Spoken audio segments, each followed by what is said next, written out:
kwanza, lakini pole pia kwa ushindi. Asante. Niambie, majirani walikuwa bora kiasi gani hii leo wameweza kuwaadhibu goli 2 kwa nunge? Ujue ukisikiza maoni ya wagawa utamu, ukisikia maoni ya wagawa utamu, umenielewa? Ukisikia maoni ya wagawa utamu, yaani unaweza ukajua kama vile wanajua mpira. Yaani ukiwasikiliza, yaani kama vile wanajua mpira. Shida uzuri walichokifanya kwa mwaka huu, wanatafuta flash sehemu nyingine, so sehemu wanaoitaka wao. Yaani wanatafuta furaha upande mwingine, so sehemu ambao wanaitaka wao. Wewe leo haukuja kufurahi, wewe leo haukuja kwa lengo la kufurahi. Wewe leo hukuja kufurahi. Leo limepata wapi? Wewe leo hukuja kwa lengo la kufurahi. Ukifungwa mheshimu mpinzani.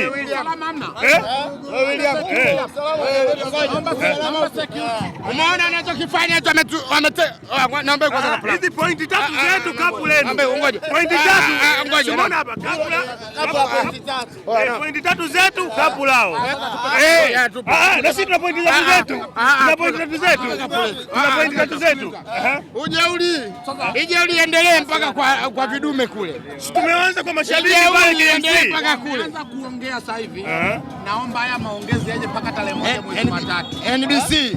Yaani maongezi haya yaje mpaka tarehe 1 mwezi wa 3. Wanaenda ni mwendo wa dozi 2 kuto mara 2. Mganga wetu walioanzisha kwa mashabiki dabi ni dozi wa 2 2. Tunaenda kwa mwendo ule ule.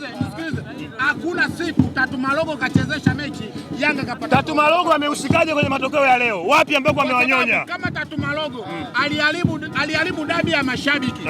Anachezeshaje mechi ya ligi kuu wanawake?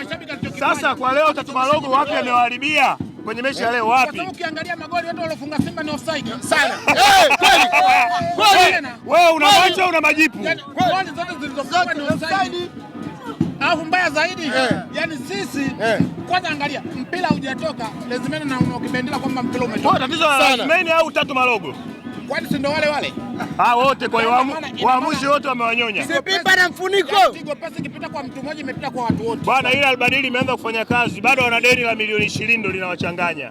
Goli kama ambalo kipa amepangua, amefunga huyo mnuka goli la pili. Offside iko wapi? Shikango amefunga goli la kwanza, goli zuri. Mpaka mashabiki wenyewe wanasifia kwamba wamefungwa vizuri. Yule aliyepiga mpira kabla ya kufunga goli alikuwa offside toka mwanzo. Alikuwa pembeni kwenye kibendera ametoka cross. Wapi? Alikuwa offside pembeni. Alafu William kuwa mkweli William. Bwana sasa hivi tumeanza kuwaziba mdomo pole pole. Tumeanza kwa mashabiki, tumeonyesha namna gani tunaweza kuandaa mechi. Tumekuja hata hii mechi tumesimamia mashabiki kwenye upande wa ulinzi na kamati nzima ya ufundi. Ndio maana unaona tunaenda kuwin. Pia mwezi wa 3 tunaikamata sisi wenyewe mashabiki kwa sababu tunaonyesha sisi ndio pengine tuna uchungu zaidi namna ya kuziandaa timu. Kwa hiyo hata mechi hapa tulishika flash muda mfupi. Hii ni flash muda mfupi. Hii ni flash muda mfupi. Ni flash ya muda mfupi. Ni flash muda mfupi. Yaani flash ni ya muda mfupi. Hii haiendelei. Na kama na kuongezea tumesikia cha kuongezea tu kuambia kwamba sisi tumejiandaa, umenielewa? Yaani hii haishii hapa. Tunawasubiria, tumejiandaa. Ni msimu huu tunafunga mwaka, tumepiga mashabiki, tumepiga na dada zao, umenielewa? Kama alivyokuambia ndugu yangu kwamba sisi mashabiki ambao tuna uchungu na Simba Sports ndio tunashika kila eneo, kuanzia mastewati mpaka benchi la nini, kamati ya ufundi ndio tunashika sisi. Kwa hiyo msimu unaokuja 2026 mwezi wa 3 hawa kaka zao hawa tunataka kupiga goli nyingi tu. Tunataka kupiga goli nyingi. Mustafa. Hiyo nazungumzia mwezi wa 3. Hiyo waha tunasema nyingine. Hiyo ni nyingine kaka. Nakwambia hivi, si kapu ile hapa mmelishika. Kapu la point. Siri hapa. Kapu lenu pointi 3 zetu. Nakwambia hivi, Mustafa, William. Tarehe 1 mwezi wa 3 mwakani. Mkinifunga ili kapu mlichome moto. Kapu hatulitaki, tunataka mlichome moto. Kapu hatuna shida nalo. Watu wasaidie kidogo. Tuna shida na pointi 3. Tuchangie kidogo. Wewe kama watoto wadogo tu unasikia brother. Unajua wanashika kuelewa. Watoto wadogo na wapa utamu. Ila shida kwamba ni kitu kimoja, yani wanagawa utamu sehemu nyingine, alafu sisi wakubwa na shida kwamba hao yani wanagawa utamu sehemu nyingine, alafu sisi wakubwa wanashindwa. Mbona utamu wa leo umeshindwa kuchukua au ni utamu mchungu? Tumewaacha. Bwana mimi nataka nimalize na hili hapa.